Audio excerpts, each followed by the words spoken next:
Hello, everyone. Wait. Are you recording? Yes. And yeah, it's a good reminder. We are recording this presentation, just so you all are aware.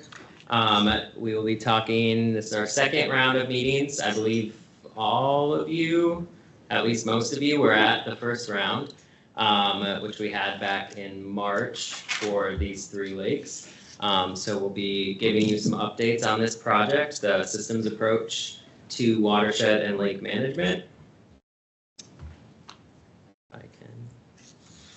All right. My name is Dylan Monahan. I'm the watershed planner at Riley Purgatory Bluff Creek Watershed District. We also have Liz Forbes here tonight, who's our deputy district administrator. And then we have Scott Sobiek, who's our district engineer through Bar Engineering. And then Joe Bischoff, who will be doing most of the presenting tonight, is a senior aquatic ecologist at Bar.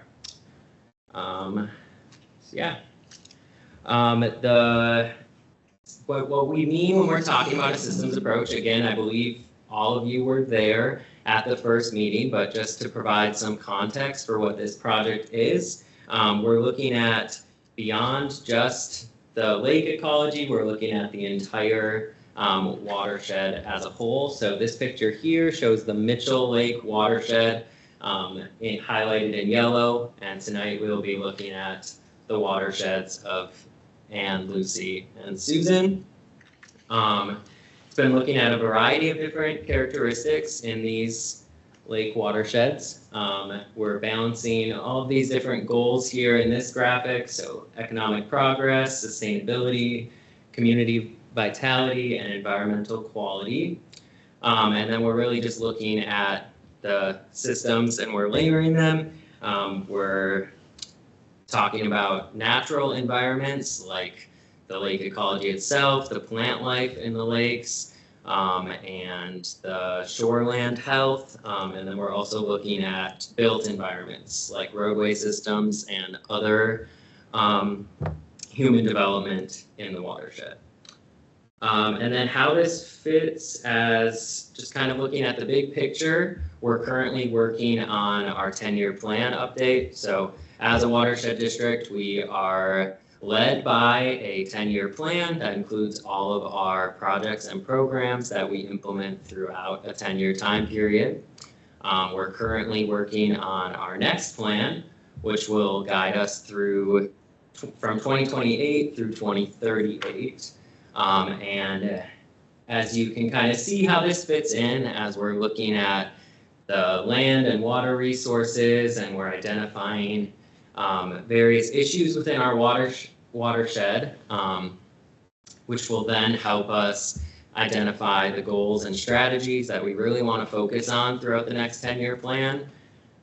And hopefully this will also lead us to be able to prioritize our projects better. So I know a lot of you are probably familiar with our Ecosystem Health Action Plan. That's a similar project that we did a few years ago to help us prioritize projects in our next 10-year plan. We'll be using that to inform that plan, and then the results from this systems approach to watershed and lake management, which we're talking about tonight, will also inform the projects and programs that we put into our next plan.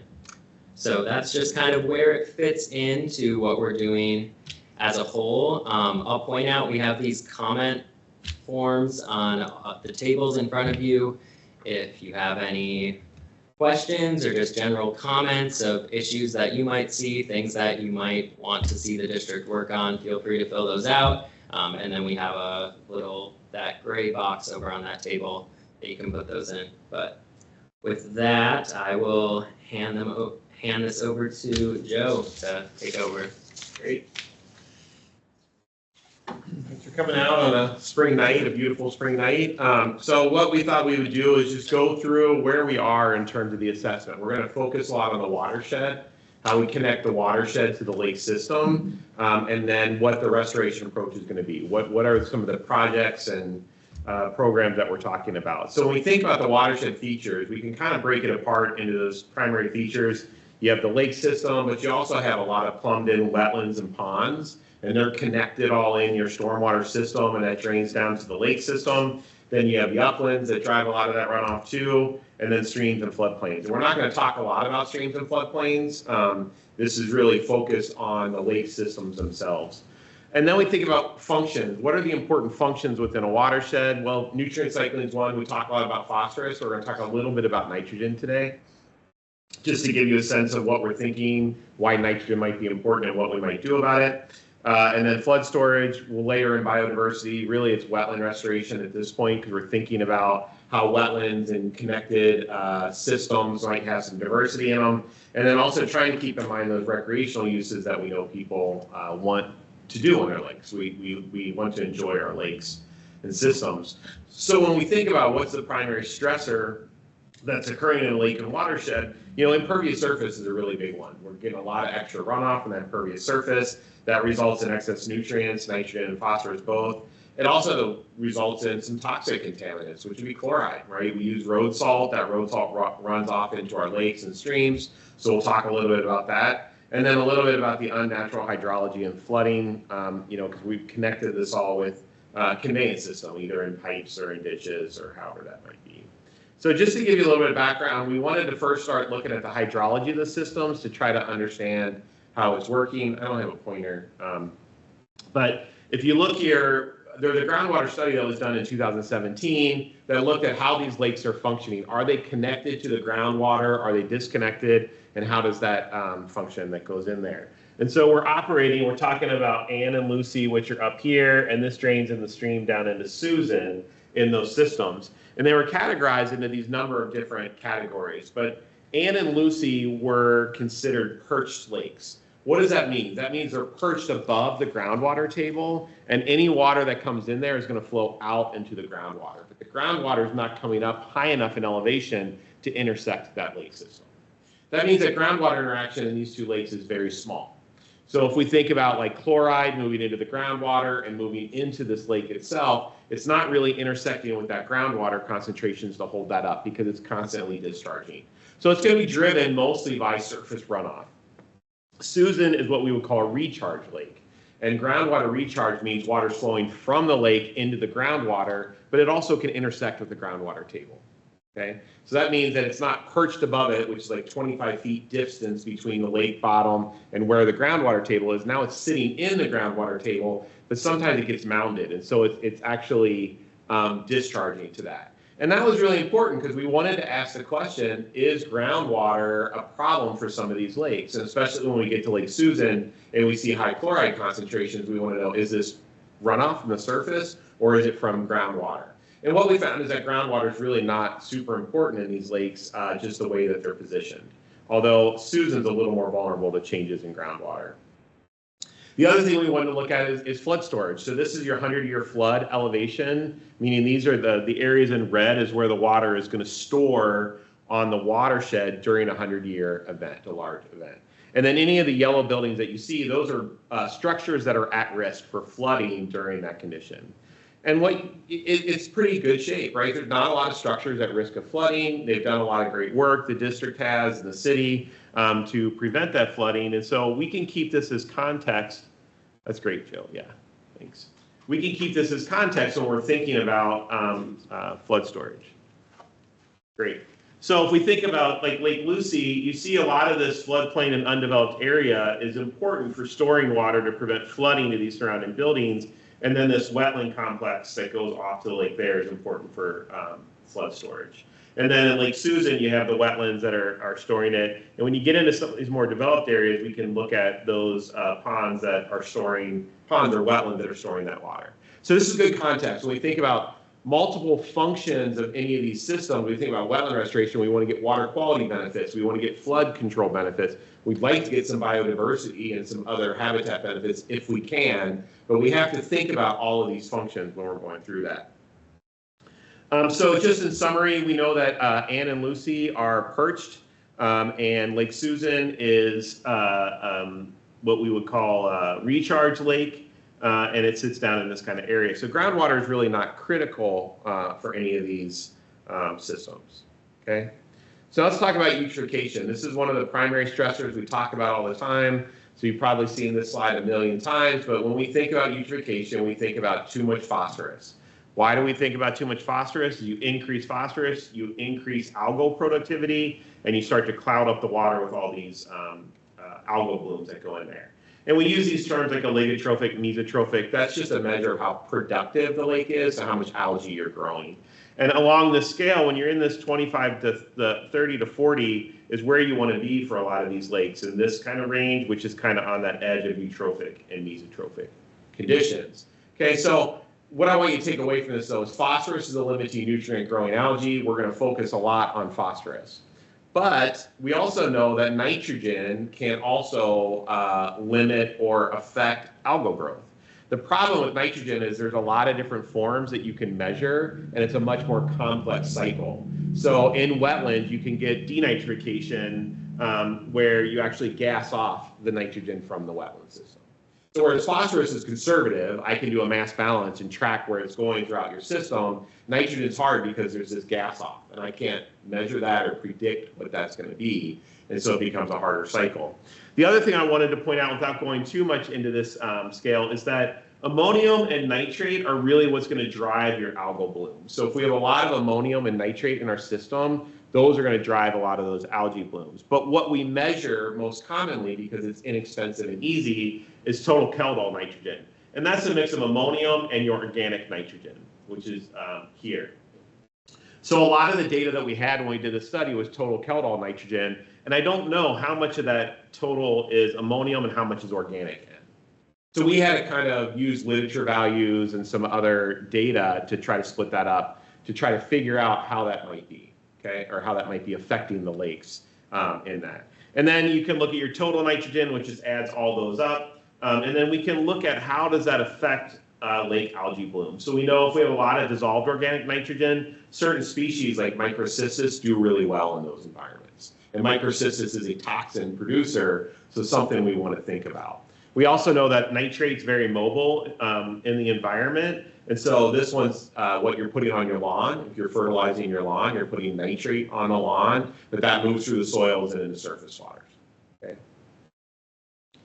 So let's talk a little bit about the lake system. So what did we do? We have the watersheds delineated here. We know all these wetlands or ponds, we have them all plumbed into the system, and we develop a model. We have all these little sub-watersheds. So we can track water and nitrogen movement through the watershed and into the lake itself. That helps us understand where are the nutrients coming from, where are our best opportunities to reduce nutrients if we want to do that.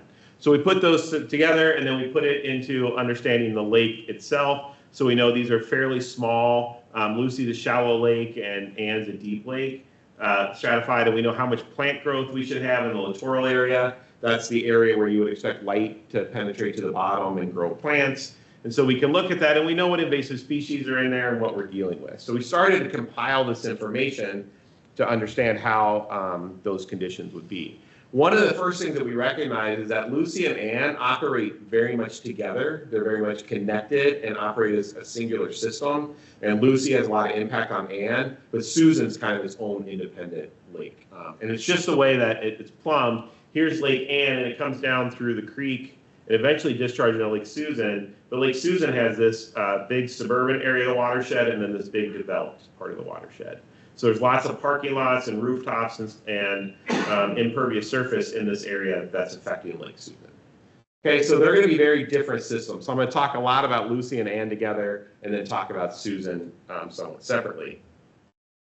So let's look at water quality. These are box plots. I know not everybody loves box plots, but I love box plots. All you're looking at is the distribution. So for each year, this would be the highest phosphorus you measured, the lowest, the average is the line, and then just the interquartile range. What that's just telling me is the spread of data that we saw in any year. So if it's really narrow, we had very similar measurements every time we went out. If it's very spread out, we had lots of different measurements during that time. But really what you want to compare are these little black lines in the box to the standard itself. And you can see for Lake Lucy, you actually get fairly high phosphorus concentrations well above the standard, but it's variable. Sometimes it's lower in different years. And I think that has a lot to do with inshore loading. We'll talk about that in a minute. And then we also looked at the total Kjeldahl nitrogen, because again, that's the data that we had for the lakes. We did look at nitrate data too, and these lakes are nitrogen enriched. When you look at them versus reference lakes here. 600 to 1,200 micrograms per liter is what you expect for TKN. And we're operating above that in 1,500 to 2,000 in a lot of years. Some years it's closer to the high end of that range. But in general, these are very nitrogen-enriched environments, and we're seeing lots of algal growth. In fact, we're seeing much bigger algal blooms or much more severe algal blooms than we would suspect based on this phosphorus concentration. Okay. So if we look at Lake Ann is a very interesting story in that the water quality in Lake Ann is excellent. Phosphorus concentrations are well below the standard and have stayed there. The last couple of years were a little bit higher, but we still get some of these, the average chlorophyll production, that growth is lower, but we still get some of these pretty severe nuisance algae blooms. And in the last couple of years, those algae blooms are starting to increase. So we're having some degradation of water quality in Lake Ann that we need to look at. Again, quite a high nitrogen environment that's going on in Lake Ann. So one of the things that we looked at was we looked at the phytoplankton data. Now, there's not any real recent phytoplankton data, but there is data from 2011 in Lake Lucy and 2009 in Lake Ann. And what is dominated by are cyanobacteria. Cyanobacteria are species that can dominate in low nitrogen environments because they can fix nitrogen from the atmosphere. So they don't need a source of nitrogen from the watershed. They can take it from the atmosphere directly. But they're also toxin producers. These are 4 really common toxins that we see. 2 of them are hepatotoxins. These are ones that are causing upset stomach or skin irritation. But also a couple of the species we saw produce neurotoxins. And those can have pretty severe effects. And so the World Health Organization has established a guideline at 100,000, right about here, cells per milliliter, where you have a moderate probability of human health effects. And so Lake Ann, which was our lake that had the best water quality, actually exceeded that in 2009 in September. Okay, so even though we see pretty good water quality, generally the chlorophyll A is lower, we are seeing toxic blooms. Now, Lake Lucy didn't exceed that 100,000, but we saw some of those toxin producers dominating that phytoplankton community when you get later into the season. So we have to pay attention to cyanobacteria because these can cause what we call harmful algal blooms, those that produce toxins and could cause pet issues like pet deaths or sickness and human health impacts that are in there. So why is Lake Ann showing some of these high concentrations? Remember when we talked last time, we talked about the phenomenon of stratification. So when summer comes, the sun comes down on the surface of the lake, it warms up that surface water. Water changes density with temperature, so this becomes lighter water that gets trapped on the surface of the lake, and then this cold, denser water gets trapped in the bottom of the lake. They don't mix. You'll hear me use the term mixing all the time. But what happens when it's really strongly stratified is it doesn't mix. Now, Lake Lucy and Lake Susan, their bottom is right about here. So they're mixing, but they have this period of temperature change where they can stratify and then mix again and stratify and mix again. So we call that weakly stratified. It's not a very strong stratification. So what happens in Lake Ann is you can get sediment processes that drive phosphorus out of the sediment. You can get a buildup of phosphorus here. You can get that same process periodically in Lucy and Susan, and it's easily mixed up into the water column and available for algal production. The kicker here, though, is that cyanobacteria, those toxin producers, many of them are buoyancy regulators. So they can spend time up here in the light, but they can make themselves sink, get the phosphorus that's sitting in the bottom of the lake, and then they float back up to the surface, and they go into that cycle. So that's what's probably happening in Lake Ann, because when we look at phosphorus concentrations, this is your surface concentrations, again, meeting the standards in all these years, but look at the bottom concentrations. The scales are totally different. This is 40 micrograms per liter. This is 1,000 micrograms per liter. So it's an order of magnitude larger sitting in the bottom of that lake. So what can happen is those cyanobacteria can be like, oh, there's not enough phosphorus up here. I'm going to go down here and get it here, and I'm going to come back up and get the light that I need to produce. And it allows them to dominate. And it allows them to grow very robustly in the lake system. We also, in Lake Lucy, we see high phosphorus in the bottom. This is, again, 1,000 micrograms per liter. We see very high concentrations in the bottom, but it's more sporadically mixed. So it can have years where it might be lower, that might be a lake mixing it up in the full water column. So when you see lower ones in 2021 and 2022, this was just a low year. We didn't have a lot of phosphorus in the water column. Okay, so that's kind of what's going on with Lucy and Susan from a physical standpoint. Lucy and Ann. What's going on for Lake Susan? Same kind of thing where we have very high phosphorus concentrations, a high nitrogen environment, but really productive system. A lot of chlorophyll blooms. A lot of these are going to be severe. Over 100 can be a very severe bloom in that system.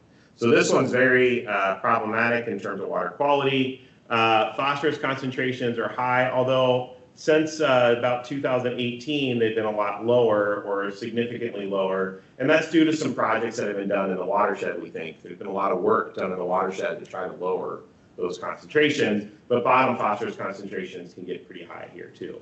Now, not as high as Lucy and Ann, but you're still reaching 500 plus, and at times you can be over that 1,000 micrograms per liter.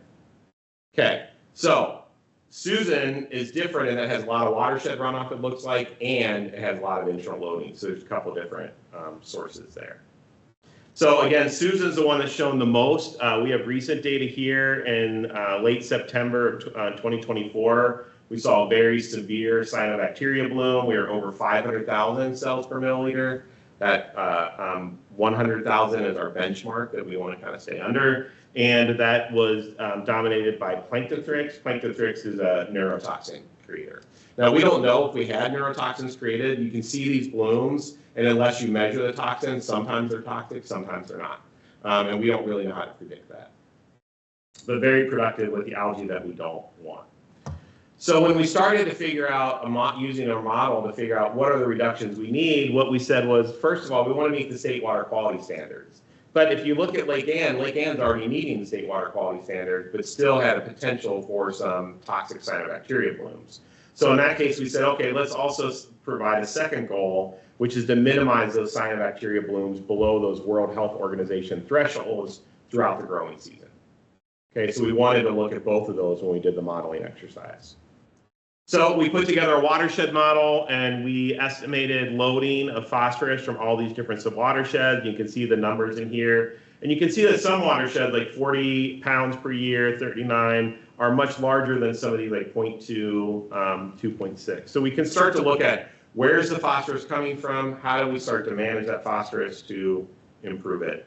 And then the nice thing about the model that we use a lake response model that was developed by a colleague at Barr, but it can look at nitrogen and phosphorus production and how that relates to phytoplankton. And we split phytoplankton into chlorophytes, which are your green algae. They're the good algae. They're not the toxic ones. They're the ones that supply the base of the food chain. And cyanobacteria, which are the ones that can cause harmful algal blooms. So we can use this tool to ask questions.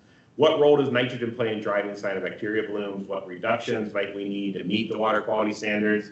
Are both nitrogen and phosphorus reductions valuable, beneficial? And where should those nutrient reductions be pursued? So that was the process we went through. Now I'll get a little nerdier on you here and just look at the model scenario. I just want to show you kind of how we set the targets. This is the current phosphorus load from the different sources for Lake Lucy. The blue here is going to be your watershed inflow. Your orange is your internal loading, that's sediment phosphorus release we talked about. And then those zeros, that's your groundwater influence. So like I said, this is perched. We're not having a lot of groundwater influence. So when we did the water balance, we didn't find a lot of groundwater influence. And the first thing we asked was like, well, okay, what if we do something about that internal loading? Would that meet our goals that are in there? And in this case, it would. We didn't need any watershed reductions. And then this says 2019 was a wet year, 2023 was a dry year. So we tried to pick two different conditions to make sure the lake was going to respond the way that we thought in those two different areas. And so what we did, this orange line is our actual chlorophyll concentration, so that's our phytoplankton abundance. And we ran these scenarios to try to get the minimum amount of exceedance over that standard of chlorophyll in that condition, okay? So what this says is if we do this internal loading project, we should see minimal algal blooms. In a dry year for sure, there's a little bit of a amount in the middle of the summer that still could be driven by watershed runoff, but in general, we would exceed those water quality standards, and we really should limit the potential for those cyanobacteria blooms. That's how we set up our modeling exercise, okay? So we did that for Lake Ann and Lake Susan as well, and you can see for Lake Ann that internal phosphorus loading reduction really got us most of the way there. The blue here is your upstream lake. So we see a reduction if we restore a Lake Lucy, because it discharges to Lake Ann, we get a reduction just by that alone. Okay, and then again in our dry condition where we would meet the standard. Now Lake Susan was a little bit different. I showed you all that impervious area, right? And Lake Susan was like, well, we could do the internal loading project, but that only gets us part of the way. We still needed more watershed reductions to meet the goal in those wet years. Okay, so that's kind of what we're working with. We have these targets now, numerical targets to look at to try to find reductions in the nutrients so that we can meet the water quality standards. And I just want to talk a little bit about the role of nitrogen. This might not be the best graph to do it, but what happens is this green line is our chlorophyte. That's your green algae. Those are the ones that are cannot fix nitrogen themselves, but they just use whatever nitrogen's in there. So early in the season, they both grow concurrently. The blue lines are cyanobacteria. But middle of the summer, the cyanobacteria take off and dominate while the green algae stays low. Why is that? Well, what we noticed was that's when the nitrogen crashes in the middle of the summer. Meaning all of the nitrogen that's already in the water column gets used up, so there's none available for the green algae to grow. But the cyanobacteria can fix their own out of the atmosphere. So now we're dominated by the cyanobacteria later in the season. There's not much we can do about that. We're not going to manage atmospheric nitrogen. There's no way to do that. So what we really have to do is keep focus on getting the phosphorus down to limit that cyanobacteria growth. But they are what we would call co-limited. If you have a really nutrient or nitrogen-enriched environment, you're going to grow even more robust algae. So lower nitrogen environments are still easier to manage than high nitrogen environments. So what we want to do is try to find opportunities, if we can, to lower nitrogen loading into the lakes, but really still stay focused on phosphorus, because that's where we're going to have the biggest bang for our buck. Everybody with me still? Trying to work through it, okay? So what are the drivers? Really, phosphorus is still king. That's really where we want to focus our efforts. Internal loading was seen as a major driver in all three lakes, and then watershed reductions will be protective long-term, or in the case of Lake Susan, we actually need some reductions. Improved nitrogen monitoring, I think one of the things we want to understand is how much nitrogen is coming out of the watershed. But since we only have TKN as a measurement, we want to, we'll provide some recommendations to the district to say, you know, here's some ways that we might want to improve our nitrogen monitoring to better understand what those watershed sources might be. Okay? And then we'll pursue these nitrogen reductions as opportunities arise. The best way to do that is to do wetland restoration, because wetlands are good at denitrifying or gassing off that nitrogen. So they'll take it in, and then that nitrogen will go out and back into the atmosphere where it's been fixed from other places. So when we started to think about watershed projects, what did we want to do in the watershed? Well, there's been a lot of work over the last decade, 2 decades, looking at structural engineering projects, right? You've heard things like the spent lime filter, which strips phosphorus out of the runoff from the watershed. It's a filter that can remove phosphorus. We've used iron-enhanced sand filters. This is an iron-enhanced sand filter being here, where the pond will raise water, it'll flood the filter, and then the water seeps through the sand, and the iron strips out the phosphorus. So these are very engineered practices. I mean, we are in an engineered watershed, and so these are great projects, and we can be very effective at reducing nutrients. So there's been a lot of those identified, and we're still working on implementing those in the watersheds. But a new topic that's come out lately is pond maintenance. We have lots of ponds in these watersheds, hundreds of ponds in the cities themselves. So what can we do to make sure that those ponds are being effective at removing phosphorus? One of the things that we found out, that internal loading I was talking about in the lakes, it occurs in ponds too. And so the ponds they're designed to sediment, you know, phosphorus falls out with particulates. Well, what's happening is then it's transforming and coming out as a dissolved fraction, and that dissolved fraction can actually grow algae more efficiently. So we wanted to look at ponds to figure out, do we know which ones are potentially loading phosphorus, or at least not working as well as we designed them to because of this process going on. And then we wanted to ask the question of wetland restoration. Are there areas where wetlands would really be beneficial for reducing both nitrogen and phosphorus? it's a lot harder. I'd say as a scientific community, we're not very, we don't understand how to make wetlands hold on to phosphorus.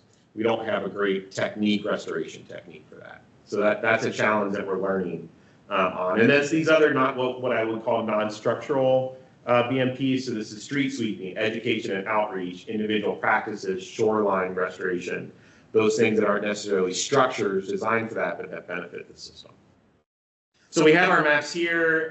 The red is all the different loading areas for phosphorus. So the more red it is, the greater the load. And you can see these little blue dots, or maybe you can't, but these are where filters or other engineered structures have been identified or constructed, recently constructed in the watershed. So for Lake Susan, this Lake Susan pond here, it's right here, there was an iron enhanced sand filter constructed on that, and that's just kind of up and running. The spent lime system here comes out of this big wetland complex there, and that's designed to strip phosphorus out. So we have these engineered projects. We're finding opportunities where they make sense within the watershed and where they're affordable. You know, there's a lot of engineered practices out there that just aren't affordable. You're getting into wastewater treatment at that point. So we identified those practices, and then we thought about these ponds. And I don't want to go into this too much, but really what happens in the pond is you get this gross sedimentation where you get phosphorus attached to sediment. It settles out. That's how we design ponds, is to settle particles in the water that have pollutants attached to them.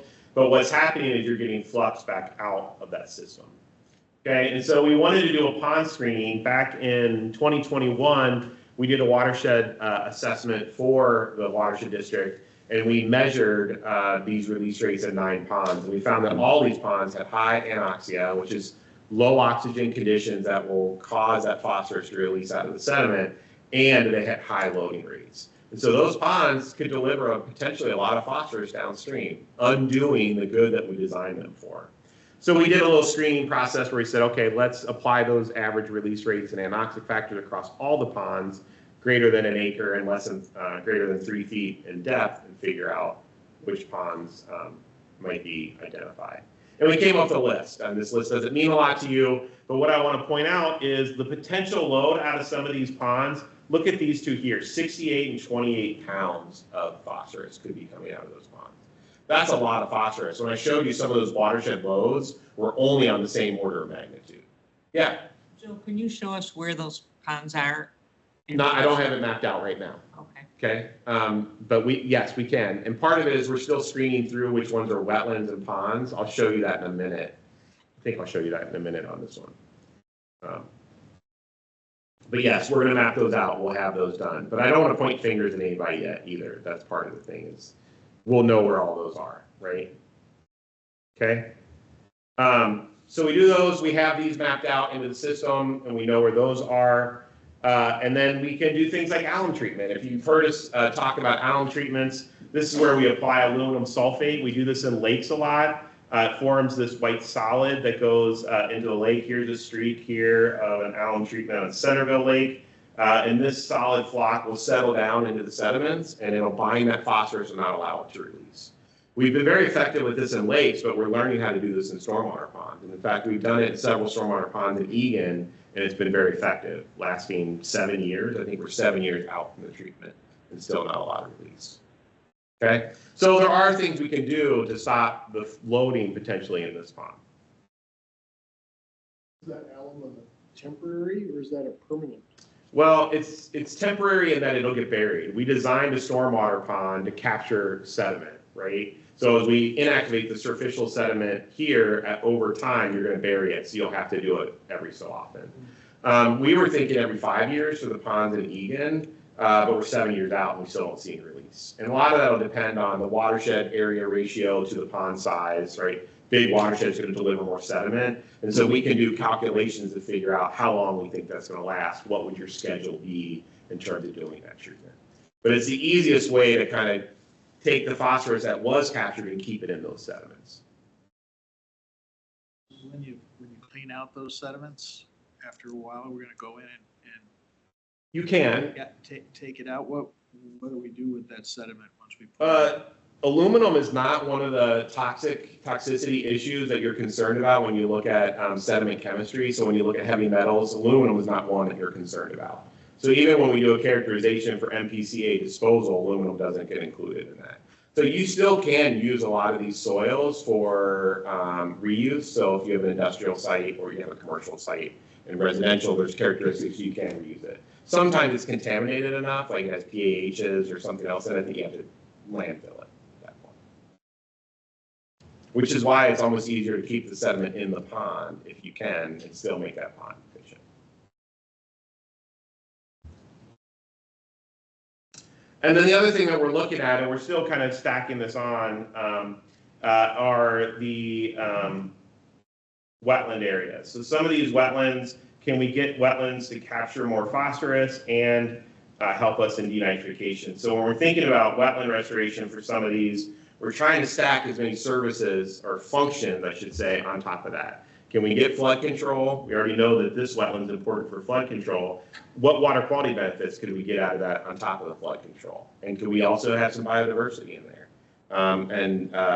Thinking about it that way. So we're trying to look at wetland restoration that way. So back to your question about the ponds, what we're looking at, some of these ponds, I don't have it, it's in the Mitchell and Red Rock one, but some of these ponds are actually wetlands that just have an open water area. So we're going back and screening and say, okay, is this a wetland restoration? Is this a pond restoration? And what would we do about it? So we need to sort them out that way. So we're working on that, but we will have maps of where all that is. Wetland restoration is difficult for phosphorus retention. This is the Lake Susan wetland. It's been a known discharger of phosphorus for a long time for Lake Susan, which is why the spent lime filter system is on the outlet of this wetland. But what we're finding is there's so much phosphorus coming out of this wetland, it's overwhelming the filter. So we went up into the watershed and we did some sampling of all the soils and we looked at release rates to try to find out what can we do for wetland restoration. I wish there was an easy answer. I wish I could do something like alum and be like, alum's going to solve the problem, or iron addition. It may be part of the tools that are in there, but we really don't know how to keep phosphorus in wetlands. So this is going to be a challenge. We're not the only district dealing with it. Minnehaha Creek just did a project on 6 Mile Marsh looking at that. We have to figure out, how do we keep phosphorus that's in these wetlands in the wetlands? And then those non-structural projects. What's interesting is there's not a lot of impervious area in the Ann and Lucy watersheds. There's some streets and some rooftops. But when you look at Susan, which is here, these are all the roadways that go through that. But look at all the purple. Those are all commercial parking lots. And those commercial parking lots can build up a lot of sediment and car runoff, and then that can contribute to it. So when you look at the impervious area between roadway and commercial parking lots, your car habitat, right? It's actually dominated by parking lots in this watershed, less so by roads. And that's important because when we think about street sweeping, a lot of times you want to sweep those roads that have large canopies and a lot of leaf litter that goes onto the streets that makes it into your system. We don't know what's really going on with these parking lots in terms of delivery of nutrients. So that's another area that we'll look at over time. Okay, we're coming to the end here, and then we can get to questions. Just some other non-structural practices, shoreline conditions. What's nice is Ann is a lot of publicly owned land, so it's actually in pretty good condition. This is just using the score your shore DNR technique. But we know there's some shoreline restoration work on Lucy and Susan that would benefit it. So we'll come up with some ideas working with the district to figure out how we might do some shoreline restoration. Okay, so what's going on with the lakes? They're co-limited by phosphorus and nitrogen, but we're really going to get there by phosphorus.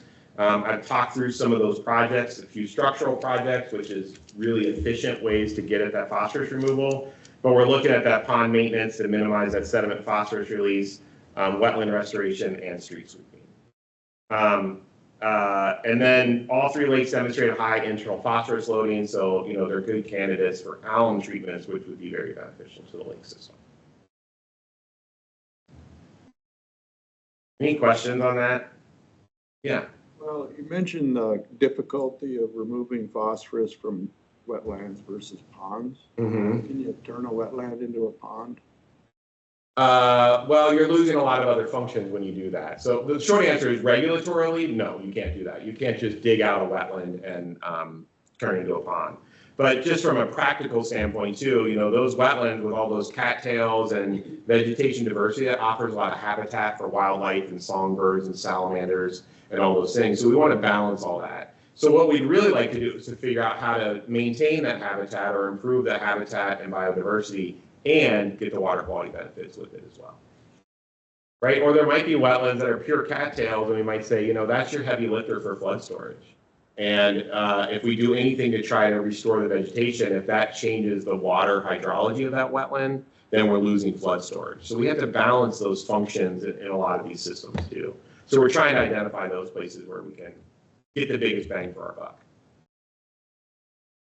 You talked about deep water, storm ponds, maybe getting some stratification. Is that like a design consideration when making stormwater ponds? It was. So when you designed a pond previously, you always wanted it to be great or less than 8 feet deep. And the idea between less than 8 feet deep is that there would be enough diffusion from the atmosphere of oxygen and mixing that would keep it ideal. What we've learned when we've gone out and done the survey is that we had ponds that were 3 feet or 2 feet in depth that were anoxic all year.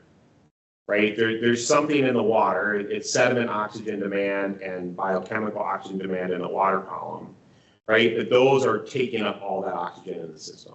So even though there's diffusion, it can't keep up with how much demand there is in these organic soils because bacteria are breaking down the soil and they're using oxygen. So that paradigm that used to be there for the design, we found is not as effective. And I think part of that's for a constructed pond, that might be a better condition because you dug it out in an I'm just upland talking, soil. yeah, constructed pond was. Yeah. For a constructed pond, we still see a lot of anoxia. But most of the ponds that we are looking at, I think that's what was interesting about this system, are dugout areas. They're, most of what we call ponds are just these open water areas of wetlands. Because back before WACA, they would just dig out a part of the wetland to say, let's use that for settling, right? That's part of what's the process. So many of these systems, because you want to build on the upland, right, and funnel all your water to the lowlands, so many of those ponds are really in that system. And those are the harder ones to access, the harder ones to manage, and difficult. Okay, so let's talk about chloride a little bit. There's lots of impacts that chloride can have. The most problematic one is toxicity issues. If it goes over 230 milligrams per liter, it can actually start to become toxic to fish and zooplankton and other things that are in the lake. But it also can start to have all these other impacts: phytoplankton blooms, reduced light.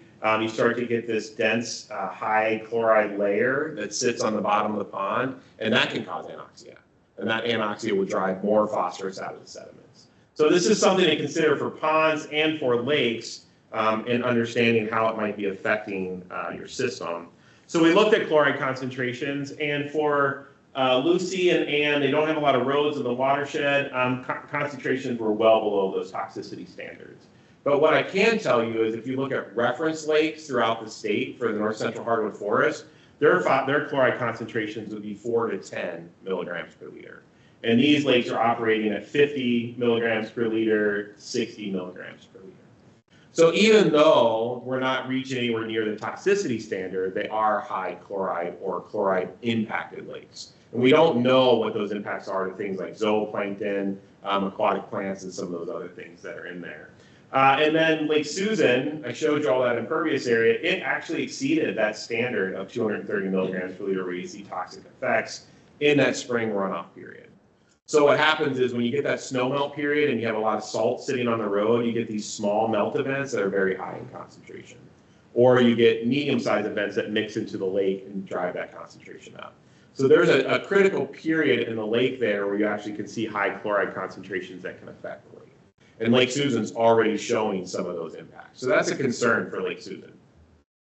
So we did just some mass balance. We just wanted to ask the question, we know that commercial parking lots get a lot of road salt application as well as roads. So the district staff, they broke out all the area associated with roads, the black lines through here, and then all the yellow is the impervious area associated with the parking lot.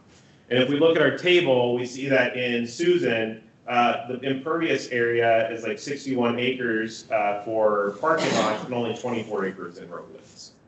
So really those parking lots are probably really important sources in terms of chloride loading. Then we use some literature values up here, what the pounds per acre per year, and we just apply that. And you see Lake Susan watershed gets almost 1 million pounds per year of chloride application. And that can make its way down into the lake. Most of that's coming from all those parking lots that are in there.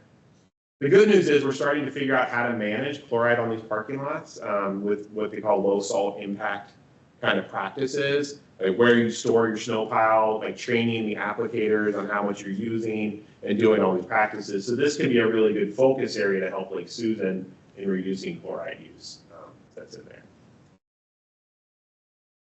So not to belabor chloride, Lake Lucy and Lake Ann, they're doing okay in terms of chloride. I think we always want to keep looking for opportunities to reduce it, but we're not seeing those standards. But Lake Susan has that high parking lot density, and that's leading to exceedances of the standard.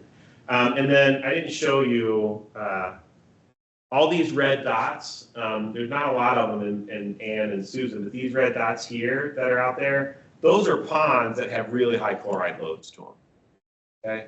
That might be like a Target parking lot that was designed, this is your constructed pond that was designed to take that parking lot runoff, but it can have really high chloride because it's taking all of that runoff that's in there. So we've identified those ponds too, so we can focus on some of those parking lots and figure out how we can reduce the impacts to the ponds while also reducing the impact to the lake itself. Okay. Can you remind me, you said that chlorides can impact nutrients, like what it does to the phosphorus and nitrogen with the chloride concentrations being high? So high chloride water is going to be denser than just water without the chloride in it. That salinity is going to make it more dense. And so what happens is when the chloride comes into the pond is it sinks to the bottom and creates this dense saline layer. And that layer will drive more phosphorus out of the sediment where it might be oxygenated and mixed. Well, because this dense saline layer is sitting on the bottom, it goes anoxic, and that actually has been shown to increase phosphorus release out of the sediments. There's also some new research that's coming out that's showing ion exchange in the sediment. Because chloride will go into your sediment and it starts to create this imbalance in the ions, the positively charged and negatively charged ions, that imbalance will actually release phosphorus off of the components that it's bound on. Right, but I think we're still learning what that ion exchange is. Thank you. I just hadn't heard that particular. Yeah. Exchange also affect or impact alum treatments if they're down there? It shouldn't. That, as far as we know, it will not, because aluminum's a pretty strong bond and it's not sensitive to ionic exchange. You guys have great questions. And then just finally getting into aquatic plants. If we look at aquatic plant, just look at species richness. That's the number of species that you have in there. Lucy and Ann are doing really well as far as the district lakes. They have 22 and 15 species. Lake Susan is pretty low on that mark. The reason it's low is water clarity. I think it's pretty straightforward when you look at, this is just Secchi depth. You get good water clarity in Lake Lucy for most of the years. You get, Lake Ann has good water clarity. That supports light penetrating the sediments and growing plants, and you get a lot of diversity, and Lake Susan struggles with that. So really our first step in terms of managing plants in these lakes is increasing the clarity. And that was the work that Ray Newman did in Lake Riley. We saw that after we increased water clarity through alum treatments, he was able to establish some more diverse plants, bringing them in from other lakes. So the other thing you have to always think about is Eurasian milfoil, curly pondweed. These are invasive species, but the district's been working hard for many years at managing those. And those are pretty well controlled in Susan, Lucy, and Ann. But we do have to think about there is curly leaf does exist in Lake Susan. As we increase that water clarity, that will help curly leaf, so we have to stay on top of managing that. So really it's just about managing the invasive species, and if you do that and you increase the water clarity, there's a lot of studies that have shown the aquatic diversity will come. That's the idea anyways. And if it doesn't come, then you have to bring it in from another lake, you plant it, and that's what happened in Route 5, Lake Riley. So next steps, this is our public meeting. We have another one next week if you want to hear about Red Rock and Mitchell.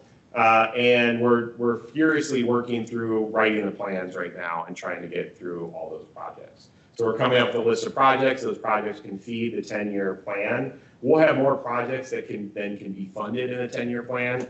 And that's where the district staff and the board will go through and have to prioritize which ones make sense, how do we move those forward, and putting those together. So that's where we're at. So final plans will all be done by the end of the year, but we're working through that project list with the district staff right now. That's what I have. Questions? Just a quick question on communication. So I have this lovely chart that we were handed out.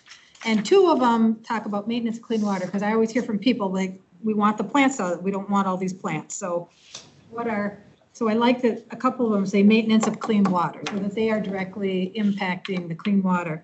So in the bottom corner, you have the nitrogen, favoring nitrogen loss by denitrification. Would that also be a maintenance of clean water? Absolutely. Components that have this little green box next to it? Right.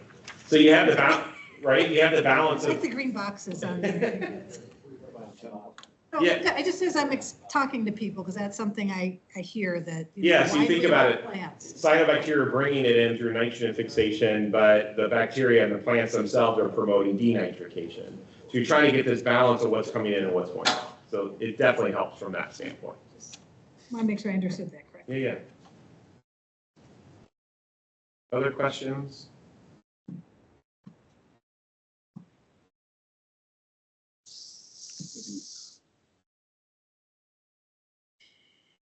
Well, that's what we have. Thanks for coming. Appreciate it.